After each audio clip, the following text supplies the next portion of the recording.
Não importando quão grandioso seja um governante, presidente, rei ou imperador, não raro suas realizações são destruídas ou esquecidas por um sucessor incompetente ou fraco. A falha em assegurar a qualidade da soberania quando ela é perpetuada no tempo representa um dos maiores problemas da teoria política, o problema da sucessão.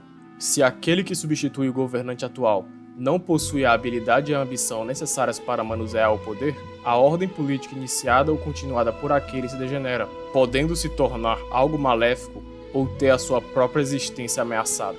Uma vez que os seres humanos são mortais, não há outra maneira para solucionar o problema da sucessão sem que o soberano seja necessariamente substituído por um sucessor.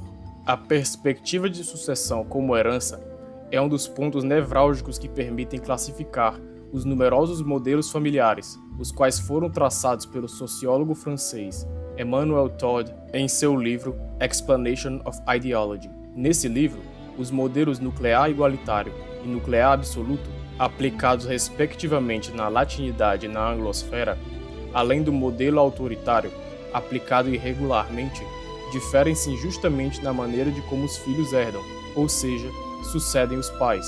O modelo autoritário, originado na antiguidade entre os povos indo-europeus e passado na Europa para os gregos, germânicos e celtas, onde apenas um filho, geralmente o mais velho, herda os títulos e terras do patriarca, foi o adotado entre as principais dinastias originadas desses invasores da estepe.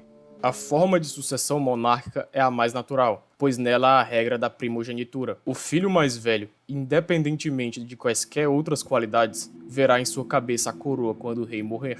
Os principais resultados dessa transferência hereditária são a cristalização de um senso histórico e de uma ideia de continuidade. Ao contrário do que possa parecer, os conflitos tendem a ser reduzidos, uma vez que a regra da primogenitura passa a situar os critérios da sucessão em uma condição externa, fugindo ao controle dos diversos pretendentes dela. O sistema dinástico, todavia, também possuiu seus problemas e não fugiu à degeneração. Uma vez sendo a linha sucessória quebrada, ou seja, com o monarca não possuindo mais herdeiros, a regra da primogenitura era suspensa e verdadeiras guerras familiares eram inauguradas, fazendo com que tios batalhassem contra primos de segundo grau, com rainhas consorte e com bastardos pela coroa vaga. Conflitos esses que não raro se expandiam para além das fronteiras do reino.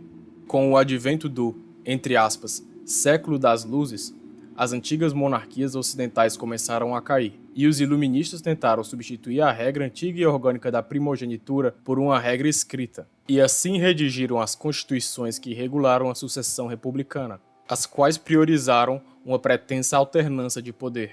Democratiza-se, então, o sistema eletivo, o qual ocorria na cultura faustiana apenas de forma aristocrática, nos exemplos da República Veneziana ou em monarquias como a polaco-lituana ou mesmo no Sacro Império Romano Germânico.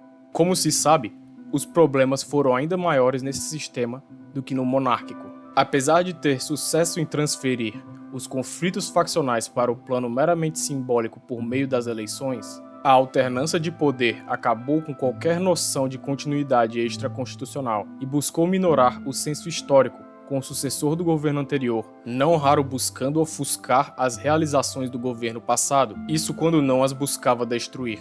Tudo isso potencializou muito a degeneração do sistema político, o que é melhor exemplificado pelos múltiplos governos e estados que imperam nos dias de hoje. Com a finalidade de resolver esse problema, é necessário partir por duas frentes.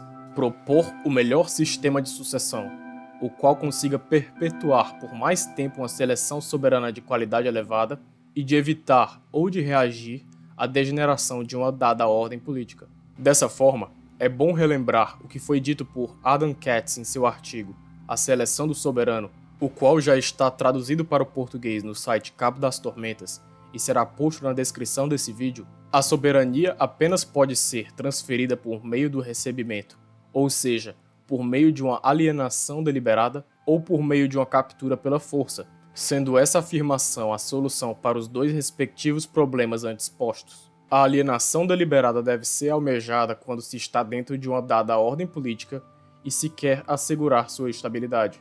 Para Katz, a melhor solução seria que o poder fosse dado, por escolha do soberano, a alguém que conseguisse mantê-lo, o que naturalmente confundir-se-ia com o indivíduo mais merecedor e que fosse intelectual e emocionalmente disciplinado. A forma de se encontrar essa pessoa seria buscar, entre aqueles já presentes no aparato governamental, os indivíduos que podem ser formal e informalmente vencedores de disputas ou competições saudáveis promovidas no âmbito do regime, cujo arbítrio e decisão sempre dependeriam do juízo do soberano. Isso seria, portanto, uma passagem de tocha do fogo sagrado da polis ao próximo protetor conhecedor dela.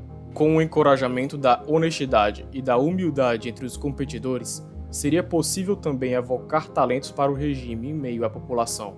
É importante frisar que, uma vez que lidamos com a questão temporal, para evitar maiores tensões no que tange a essa escolha do sucessor, essa decisão deveria se dar o mais cedo ou o mais tarde possível, de modo a impedir, respectivamente, ansiedades ou premeditações conforme se queira diminuir ou aumentar a competição dentro do regime. Um modelo parecido com esse, mas não análogo, é o que foi elucidado por Samoburia em seu artigo Como os Romanos Trataram do Problema Sucessório, quando, durante o período dos 5 grandes imperadores, o imperador sucessor era adotado entre a família do imperador reinante, passando a fazer parte da mesma realidade política e a preparar-se na prática para assumir a soberania de fato. Porém, como frisado pelo próprio autor do artigo, essa era uma prática comum e socialmente aceita durante aquela época, não sendo mesmo possível aplicá-la durante o fim do próprio Império Romano, quando o imperador Diocleciano tentou reviver esse sistema. Tudo isso prova que, na política, cada caso é altamente específico e condicionado pelos fatores de tempo e de espaço. Não adianta propor um sistema perfeito ou uma resolução universal para o problema sucessório, mas sim os estadistas devem buscar as mais factíveis soluções em seus dados contextos. Por melhor que seja um regime inventado ou aperfeiçoado, a degenerescência sempre há de bater na porta em algum momento. Aristóteles e Platão já alertaram que as formas de governo, sejam elas monárquicas, aristocráticas ou democráticas, podem se degenerar com o decurso do tempo. A forma de solucionar essa questão é aceitar friamente essa natureza cíclica do poder e também não se enganar ao tentar prolongar a vida de um cadáver político, mas sim desferir nele um golpe para que um novo organismo possa nascer. Em casos de deterioração irreversível, portanto, é necessária uma ruptura que restaure o princípio altivo ou uma que funde uma nova ordem qualitativamente melhor no lugar da ordem decadente. A captura da soberania pela força, seja mediante conquista, guerra civil ou golpe de Estado, deve ser estudada por aqueles que se encontram submetidos ou fora da alta hierarquia política, e também os que desejam destruí-la ou transformá-la. Mas, para isso, esses devem internalizar primeiro dentro de si o princípio régio antes que possam exercer poder real sobre a matéria.